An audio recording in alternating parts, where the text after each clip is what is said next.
Assalamualaikum warahmatullahi wabarakatuh. Perkenalkan, nama saya NS Rifauzia MKep, salah satu dosen tetap program studi keperawatan Fakultas Ilmu Kesehatan Universitas Darmas Indonesia dengan NIDN 1010088602. Pada kesempatan ini, izinkan saya memaparkan salah satu mata kuliah yang saya ampu pada program studi keperawatan, yaitu mata kuliah keperawatan anak 1.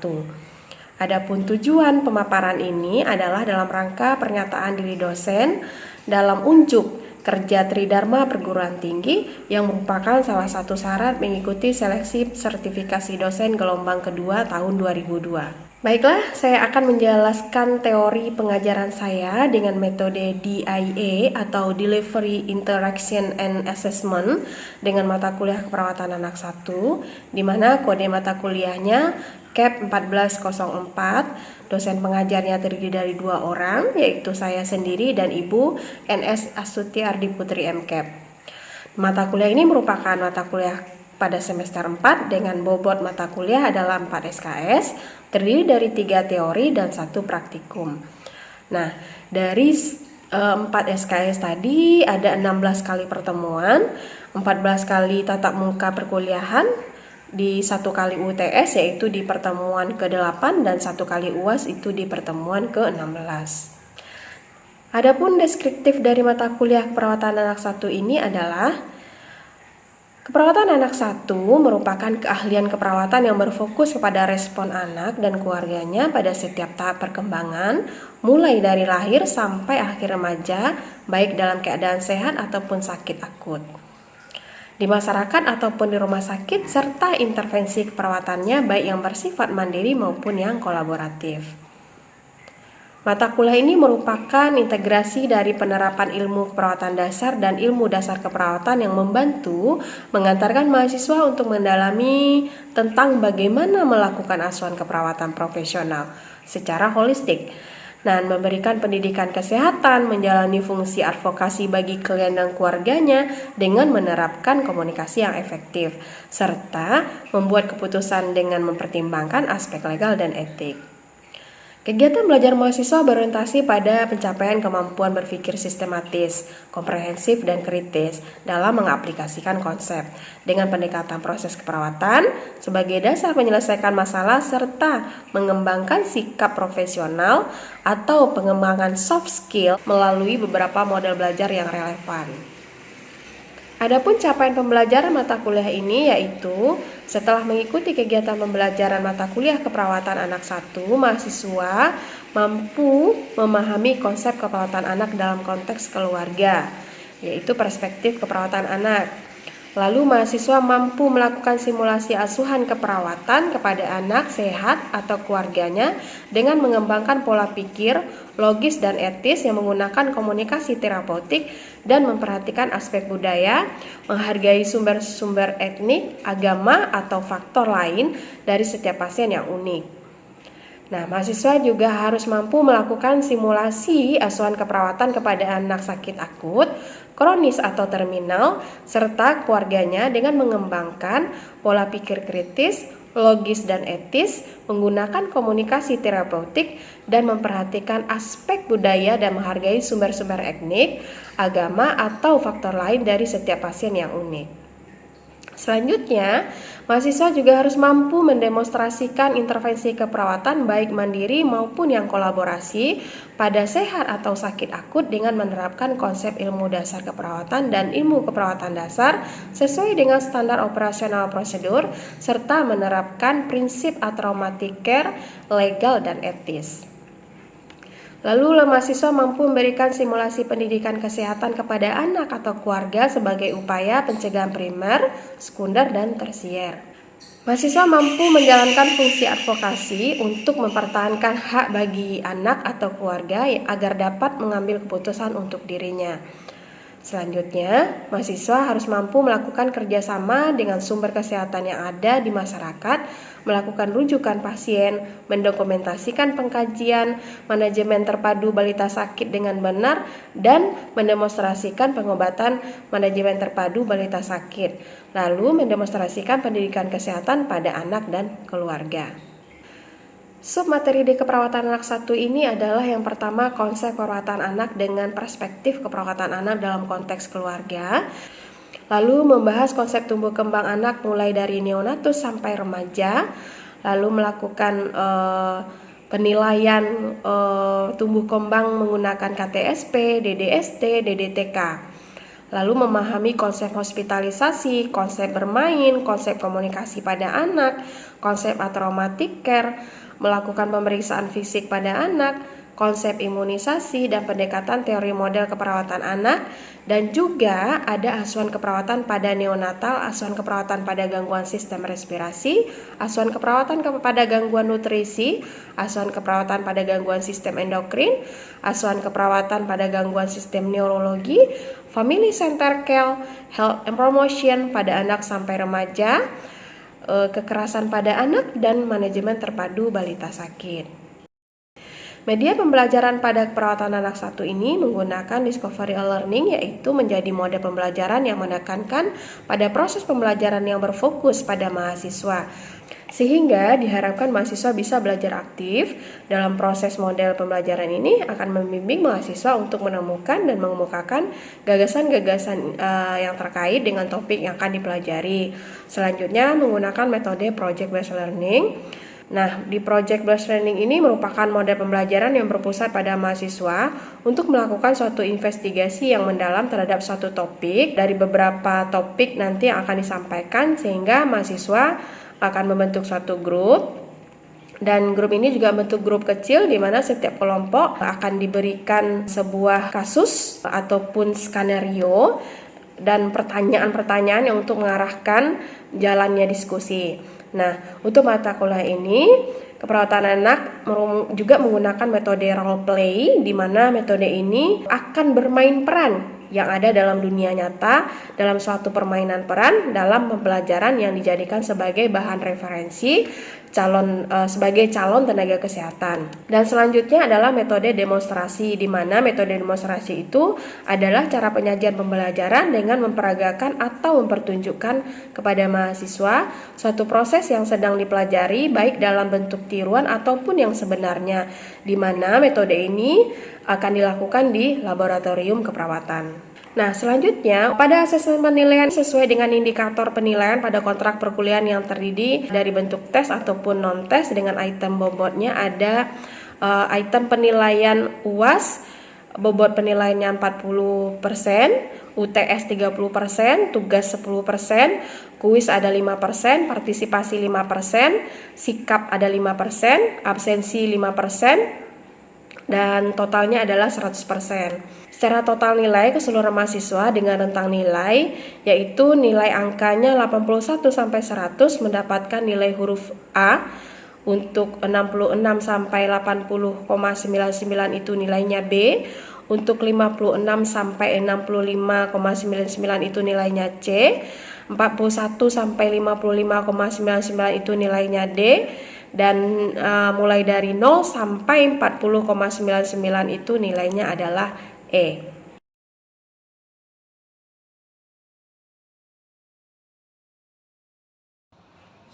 Bismillahirrahmanirrahim. Assalamualaikum warahmatullahi wabarakatuh. Waalaikumsalam warahmatullahi wabarakatuh. Selamat siang anak-anak semua. Siang, Bu. Kalau siang resikonya ngantuk ya, karena sudah makan matanya mengantuk. Adakah yang tidak hadir hari ini? Hadir selalu. Alhamdulillah. Baik. Oke, sekarang kita udah minggu ke-2. Oke, alhamdulillah. Dari sebelum-sebelumnya kita udah membahas tentang apa? Membahas tentang paradigma dan prinsip keperawatan anak, Bu. Iya, apa lagi? Filosofi dan peran keselamatan anak. Oke, bahwasanya pelayanan keperawatan anak itu berpusat pada Keluarga. iya, benar. Ada lagi kita pelajari tentang konsep traumatic care. Ya, perawatan pada anak yang mengalami trauma. Baik. Ada di ulang-ulang pelajarannya di rumah? Insya Allah. Atau lesu karena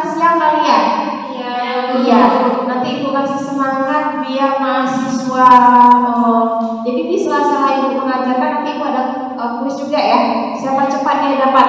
Kalau misal mahasiswa mendapatkan jawaban yang tepat, akan Ibu kasih nilai 2 poin. Siap? Jadi kalau nggak ngantuk ya, masih semangat? Semangat. Iya. Baik. Nah, di pertemuan kali ini kita akan membahas tentang apa? Pertumbuhan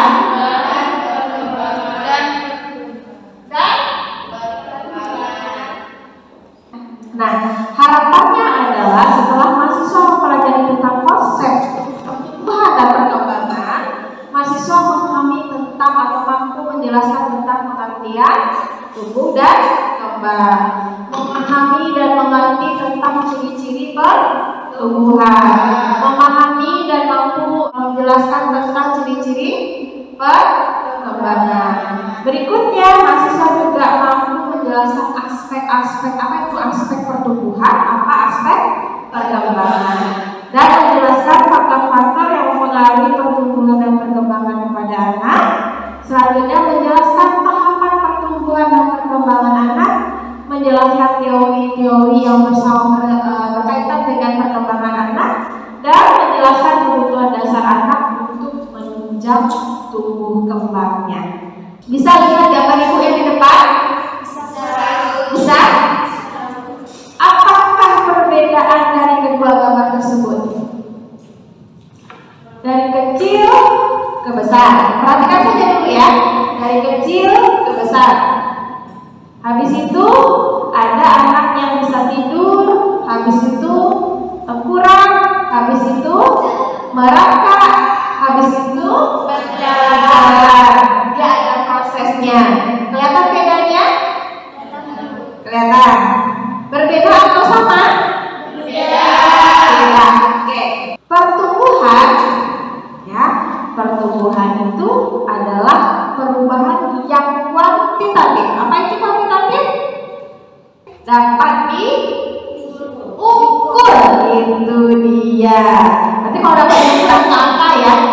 Ya. Dari ukuran tubuh dan komponennya.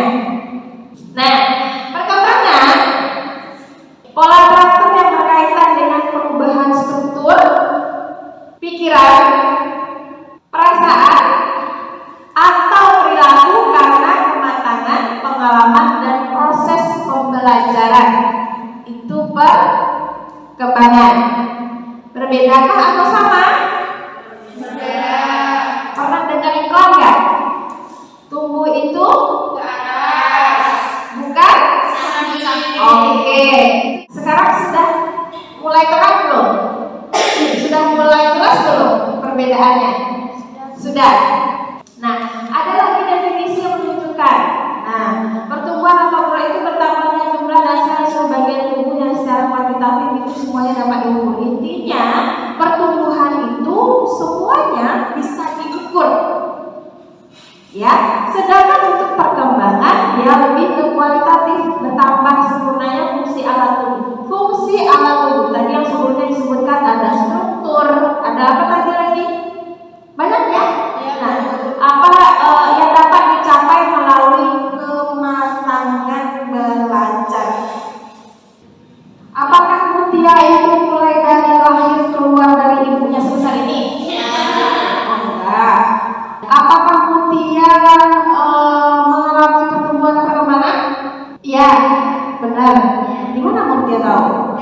Dari pas lahir dari bayi dulu, baru nanti beranjak ke balita, baru nanti ke anak-anak, dan nanti remaja dewasa. Oke. Nah, mahasiswa masih dalam proses pertumbuhan perkembangan kah? Masih? Berarti sekarang kalau misalnya ibu 19 tahun, masih mungkinkah tubuh ibu masih bertambah tinggi? Kayak iklan di susu, tubuh itu ke atas, berarti ibu minum susu aja bisa tumbuh. Bisa nggak? Terus? Ingat loh ya, ini berasal dari kata tumbuh. Jadi tumbuh itu bukan hanya tanaman. Ini berasal dari kata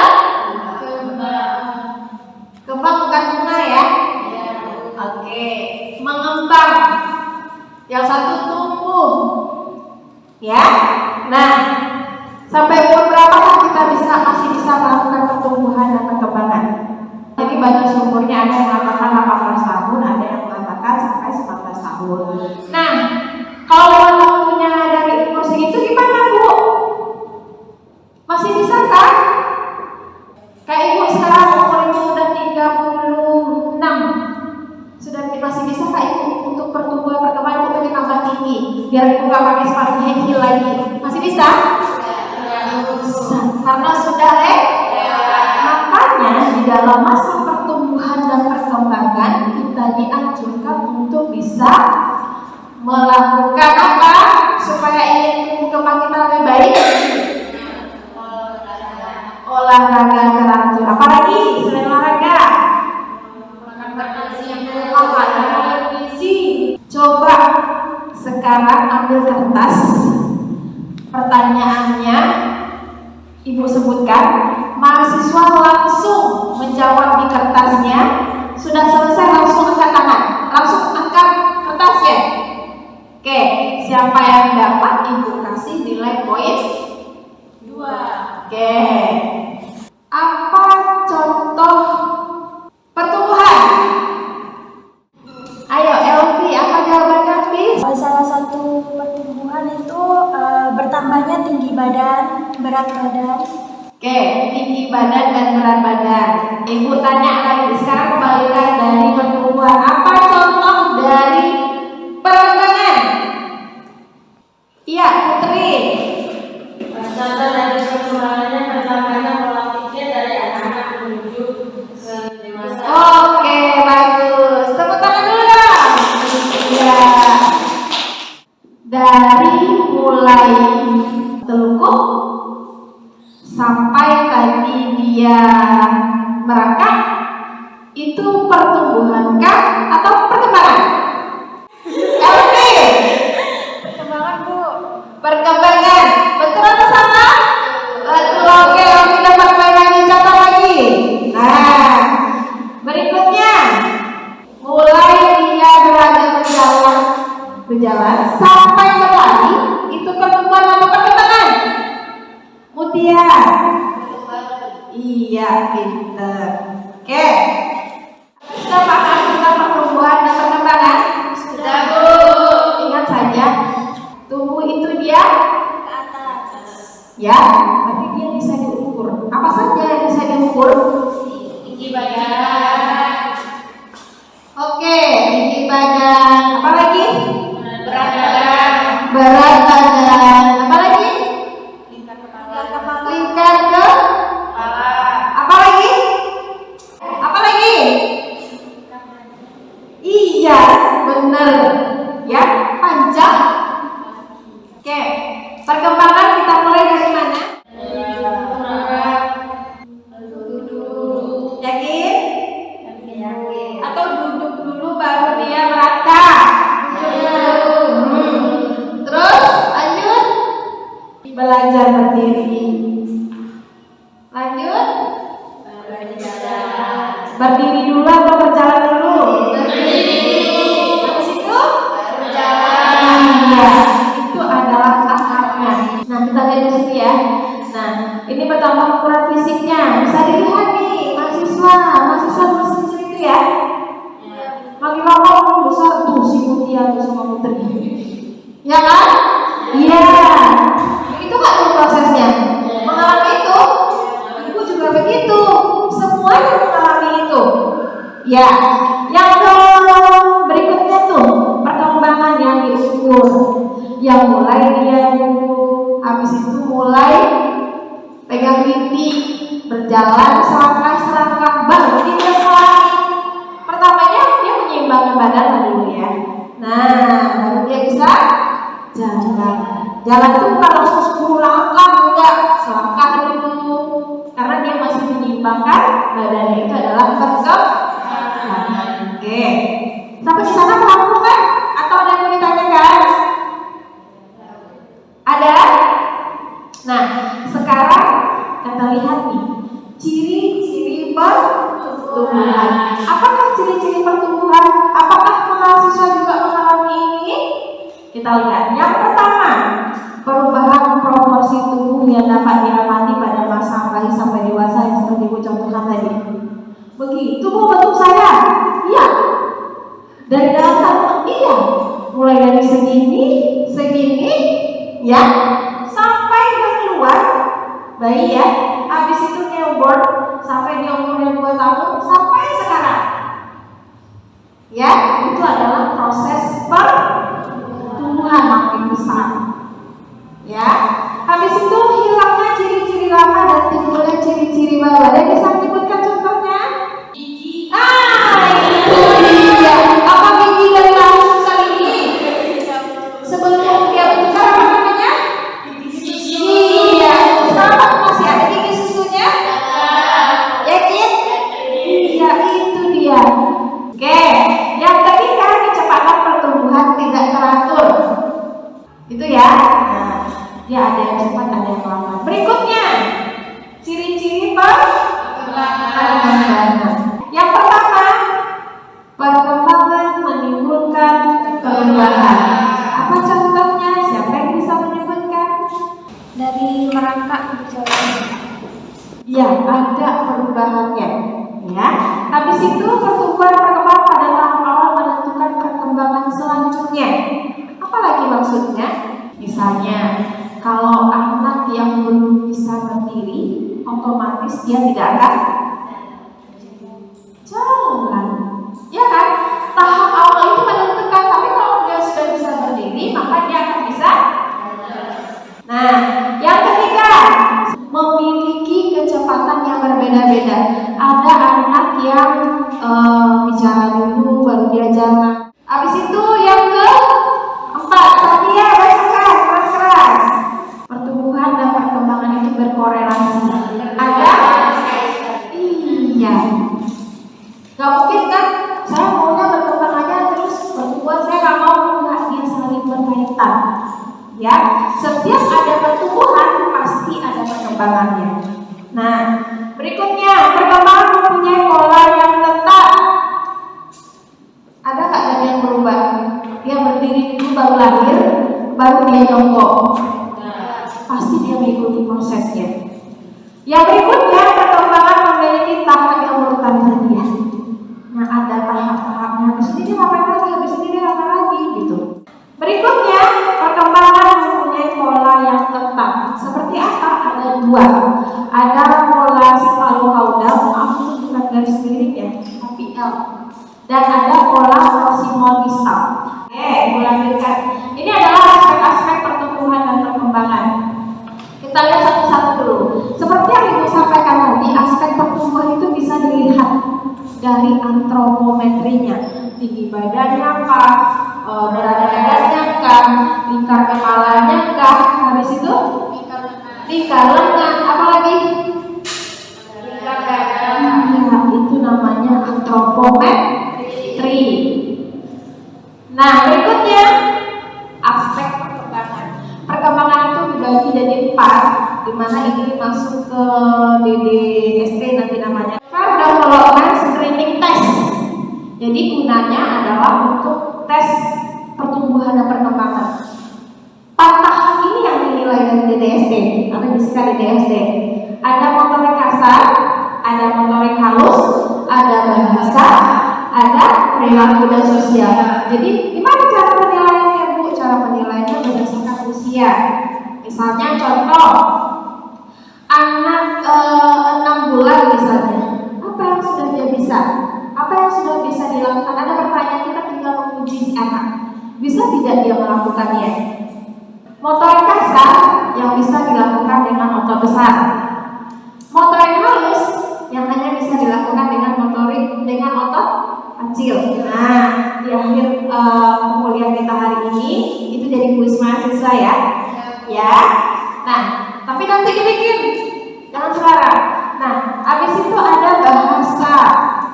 Bagaimana pengucapannya, sudah bisa menyebut mama atau papa, sudah bisa menyebut lurus. Dulu waktu kita menyebut sekolah, waktu masih kecil kita kalau pergi ke sekolah bilangnya apa? Sekolah. Sampai sekarang kan masih gitu ya, sudah makan belum? Gitu nanya ya. Padahal itu salah ya, sudah makan atau belum? Ya kan?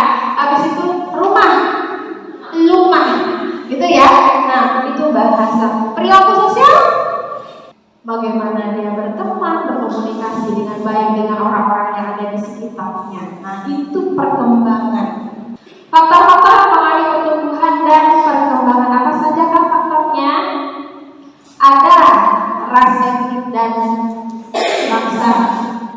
Ibu nggak ada tampang bule ya? Nggak ada? Nggak ada. Nggak ada keturunan bule. Gitu, ya? Oke. Keluarga. Ada keluarganya yang gede-gede, ada yang tinggi-tinggi, ada yang cebol-cebol. Iya. Ya. Habis itu kelainan kromosom. Misalnya Down syndrome. Tahu? Kelainan kromosom, ya. Habis itu jenis kelamin juga mempengaruhi, itu dalam faktor internal. Berikutnya ada genetik, seperti Ibu sampaikan di awal, dan umur. Faktor anak-anak sampai remaja itu masih pertumbuhan dan perkembangan. Faktor eksternal ada 3, ada prenatal, ada faktor persalinan, dan faktor pasca persalinan. Faktor prenatal berarti berada dalam apa kesulitan yang mempengaruhi? Gizi ibunya salah satu. Apa lagi? Mekanisme trauma. Trauma misalnya terbentur atau yang lainnya, ya. Habis itu ada toksin, ya, ada endokrin, adanya radiasi, infeksi, kelainan imunologi, anoksia embrio, misalnya gangguan pada fungsi plasenta, dan psikologis ibunya. Itu adalah faktor prenatal. Faktor persalinan itu selama proses persalinan seperti trauma kepala atau asfiksia. Oke, quiz time. Seperti yang Ibu janjikan tadi, sepertinya kuisnya mahasiswa sebutkan contoh dari apa tadi? Motorik kasar dan motorik halus. Jawab minimal 5. Baik, untuk pertemuan minggu depan untuk mempermudah mahasiswa memahami, ini adalah tugas diberikan mahasiswa. Nanti mahasiswa bagi 3 kelompok, ya. Nanti yang bagi kelompok adalah BCMK mata kuliah. Buatlah tahap pertumbuhan dan perkembangan berdasarkan dari usianya. Ada yang mau ditanyakan atau tidak? Tidak ada? Kalau tidak, dari rangkaian perkuliahan kita hari ini, siapa yang bisa menyimpulkan? Sadia, apa kesimpulan perkuliahan kita hari ini, Sadia? Kesimpulan yang bisa dilakukan mereka itu mengenai perbedaan dalam pertumbuhan dan perkembangan. Pertumbuhan itu dapat dilihat dari nilai kuantitatif atau nilai ukur, pertamanya jumlah dan sel di tubuh yang dapat diukur. Perkembangan yaitu pola yang teratur yang berkaitan dengan perubahan struktur dan rasanya perilaku. Oke, ada lagi? Ayo, Vi. Izin menambahkan, Bu, untuk ciri-ciri pertumbuhan, yaitu yang pertama yaitu berat badan, Ya. bertambahnya tinggi badan, kepala, dan tangan. Sedangkan untuk perkembangan yaitu dari mulai tahap tengkurap, proses, ya. merangkak, berjalan, Oke, bagus. Sudah bisa memahami semua mahasiswa Ibu? Sudah, Bu. Ada pertanyaan? Kalau tidak ada pertanyaan lagi, Ibu cukupkan sampai di sini. Ibu sudahi. Assalamualaikum warahmatullahi wabarakatuh. Waalaikumsalam warahmatullahi wabarakatuh. Nah, demikianlah penjelasan dari mata kuliah keperawatan anak 1 yang saya ampu. Terima kasih. Saya akhiri dengan Assalamualaikum warahmatullahi wabarakatuh.